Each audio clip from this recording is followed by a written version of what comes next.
నిజామాబాద్ స్థానిక ఎన్నిక కాంగ్రెస్ అభ్యర్థిగా అజారుద్దీన్, ఎందుకంటే కవిత రాజీనామా ఆమోదం తెలిపింది కాబట్టి బీఆర్ఎస్ లో ఆమె ఎమ్మెల్సీగా ఉండే నిజామాబాద్ కి కవిత రాజీనామాతో ఆ సీట్ ఖాళీ అయిపోయింది.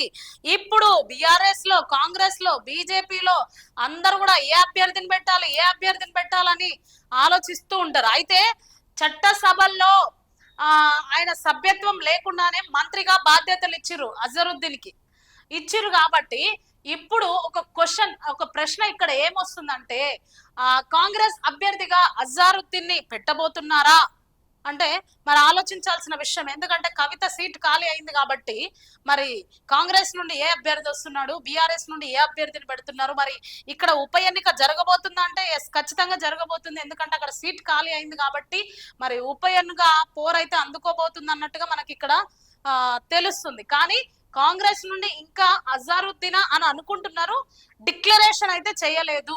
కవిత రాజీనామాతో ఆ సీట్ ఖాళీ అయింది కాబట్టి ఇందులో గవర్నర్ కోటాలో ఎమ్మెల్సీగా నియామకం ప్రతిపాదన పెండింగ్ లోనే ఉంది. దీంతో ఇందూరు నుంచి దింపాలనే ప్లాన్ కూడా కాంగ్రెస్ వాళ్ళు చేస్తున్నట్టుగా మనకు తెలియజేస్తున్నారు అన్నమాట.